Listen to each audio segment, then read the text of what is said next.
প্রবল বর্ষণের ফলে সৃষ্ট বন্যায় ডুবে গেছে ইন্দোনেশিয়ার রাজধানী ও প্রধান অর্থনৈতিক বাণিজ্যিক কেন্দ্র জাকার্তার বেশ কিছু এলাকা। দেশ জুড়ে তোলপাড়। ওয়ালটন ফ্রিজ কিনে আপনিও হয়ে যেতে পারেন মিলেনিয়ার। এসব এলাকার বসবাসকারী হাজার হাজার মানুষ বাধ্য হয়ে বাড়িঘর ছেড়ে নিরাপদ আশ্রয়ের দিকে ছুটছেন। সরকারি কর্মকর্তারাও জানিয়েছেন, মঙ্গলবার বন্যার পানিতে রাজধানীর বিভিন্ন এলাকা তলিয়ে যাওয়ায় বাসিন্দাদের সরিয়ে নেওয়া হয়।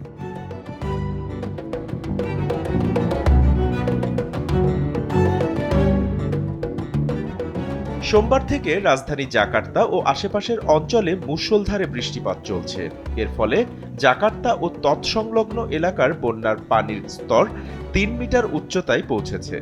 দেশটির জাতীয় দুর্যোগ সংস্থার এক বিবৃতিতে জানানো হয়েছে, রাজধানীর সঙ্গে অন্যান্য শহরের সংযোগকারী বেশ কয়েকটি রাস্তা পানির নিচে ডুবে গেছে।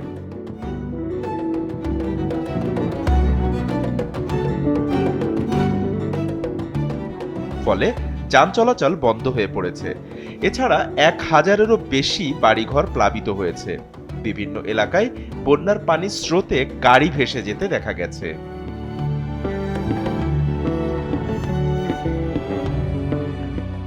জাকার্তার গভর্নর প্রামাণু আনুং ইতিমধ্যে জাকার্তার দ্বিতীয় সর্বোচ্চ বিপদ সংকেত জারি করেছেন।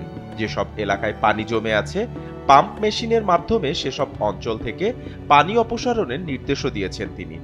গতকাল থেকেই উদ্ধার তৎপরতা শুরু হয়েছে জাকার্তায়। বন্যার পানিতে নিমজ্জিত বিভিন্ন এলাকা থেকে লোকজনকে সরিয়ে নিতে রাবারের তৈরি নৌকা ব্যবহার করছেন দুর্যোগ মোকাবেলা দপ্তরের কর্মীরা। জাকার্তা মেট্রোপলিটন অঞ্চলে ৩ কোটিরও বেশি মানুষের বসবাস রয়েছে। সমুদ্রপৃষ্ঠের খুব কাছাকাছি নিচু এলাকায় অবস্থিত হওয়ায় জাকার্তায় প্রায়শই বন্যা দেখা দেয়।